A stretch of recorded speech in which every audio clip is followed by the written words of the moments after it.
all. Welcome back to my channel. If you're new here, I want to welcome you.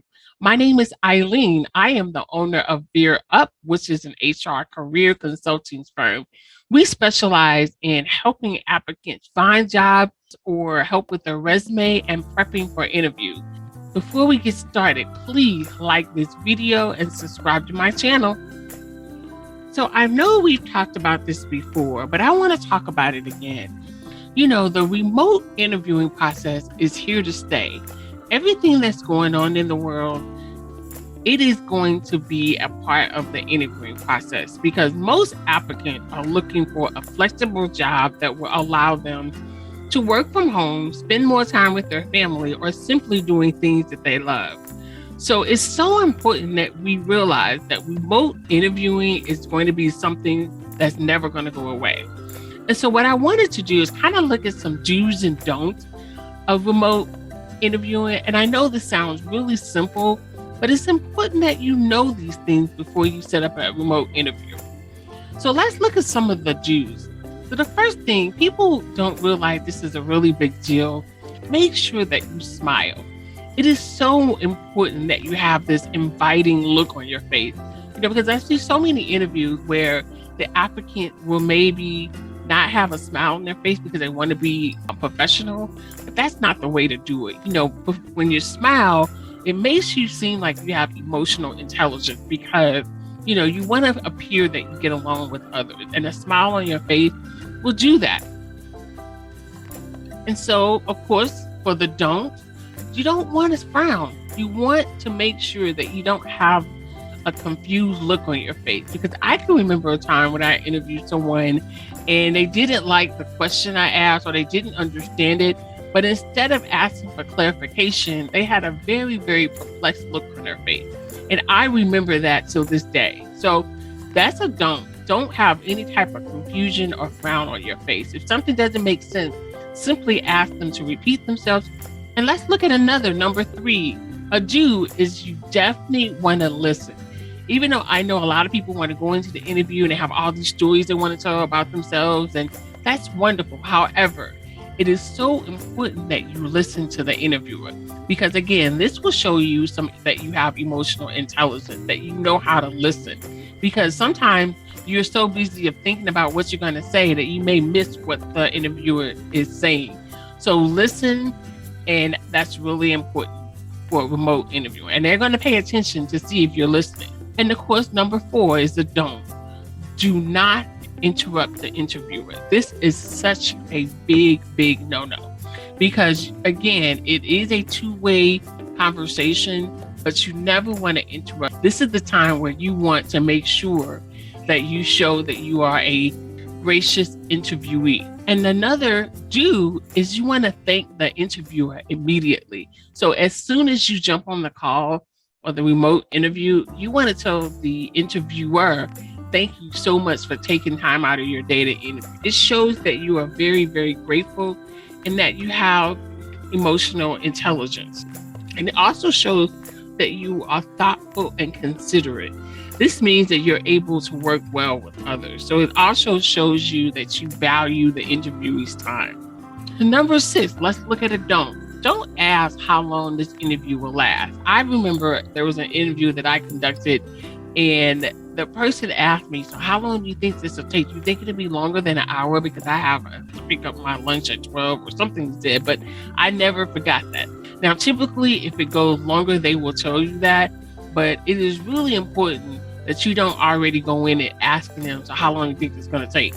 That will knock you out of the water as a candidate. And I know this sounds so simple, but it's so important as well. Number 7, you definitely want to arrive early. I think it's important to always be there before the person that's interviewing you, because it shows that you are, punctual. So that's really important. Don't have them waiting for you. It's best if you are on and you're waiting for them. So of course, the don't is to don't be late. If you can't make it on time to a remote interview, they're most likely going to believe that you can't make it into the office for a job, So it's really important that you don't be late. And so number 9, you do want to take notes. This is really important because you can kind of circle back to what the interviewer said during the interview to ask follow-up questions. You don't want to use your computer to take notes. And I'm going to tell you why, because I'm going to type something. That is why you don't want to take notes on your computer, because most likely the interviewer will hear that and it will be really distracting. So do it the old school way. I know it's outdated, but use a notebook because it will allow you to still directly look at the interviewer, but not making any unnecessary noises or movement, because it could pick up on the microphone. You do want to send a thank you note after your interview and all that stuff. It's important that you do that because this is going to separate you. I know it sounds really old and dated, but it will separate you from those that do a thank you note and those that do not, because also it gives them another sample of your writing. And a lot of times you could be like right between a yes and a no, but once they get that really well written thank you note, it could turn into a yes. You don't want to let longer than 7 days go by to send that thank you note. If it's after 7 days, don't even bother, because it is the effect has gone off. I would say do it immediately after your interview, maybe like that afternoon or the first thing that next morning. But you definitely don't want to let a week go by for that thank you note. So as we talked about things that you definitely should do for the interview, I want to talk about things that you must, and I emphasize, must do before that interview. You want to test your computer for the sound issue.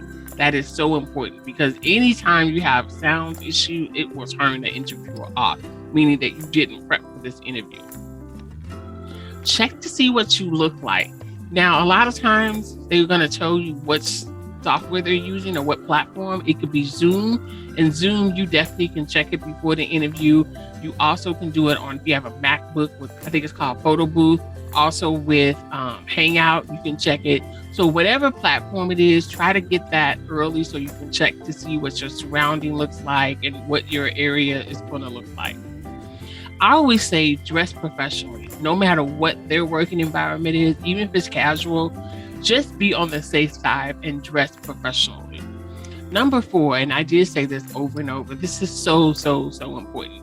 Research. You want to do research about the company. You want to do research about the position that's open. You want to do research about who's the person that's interviewing you. And you can always go on LinkedIn. If you know their first and last name, they'll be up there. You also want to know about their mission and values. Make sure you go to their website, because I can remember when I interviewed someone and they couldn't remember, because they applied for so many jobs that they couldn't remember what company they were interviewing for. That is such a no-no. So I always suggest anytime you apply for a job, you want to have a portfolio. It can be electronically or it can be on paper, but you want to have the name of the company, when you apply, the position you apply for, and go to their websites and look at some things they've done, in the business journal. Research. This is going to separate you from the others. And then next, you want to practice what you say. This is so important. I'm not saying you need to memorize it, but you definitely want to practice. You want to make sure that you are not nervous. You want to make sure that what comes across is just flowing out of you, with confidence. That's so important. You want to make sure you find a really good space. You can do this before, when you're checking the sounds and stuff. Make sure your space is somewhere where you can have a really great interview, where you're comfortable. You want to have a backup headset, because sometimes things can happen and whatever you can't hear. So if you have a backup headset, you can put that in. And also you want to make sure that your phone is charged and ready to go, because anything can happen when you have a computer interview and the Wi-Fi could shut down. Somebody could cut a wire if you live somewhere. So it's important that you have a backup. And another thing that's not on that list is that you want to have some water. It is so important, because you don't know if the interview is going to go 30 minutes or an hour. And having that water will definitely make sure that you can still speak clearly and you don't get that dry mouth as you're speaking for long periods of time. So those are my tips for a remote interview. Till next time, I will see you later. And thank you so much. Please don't forget to like this video and subscribe to my channel.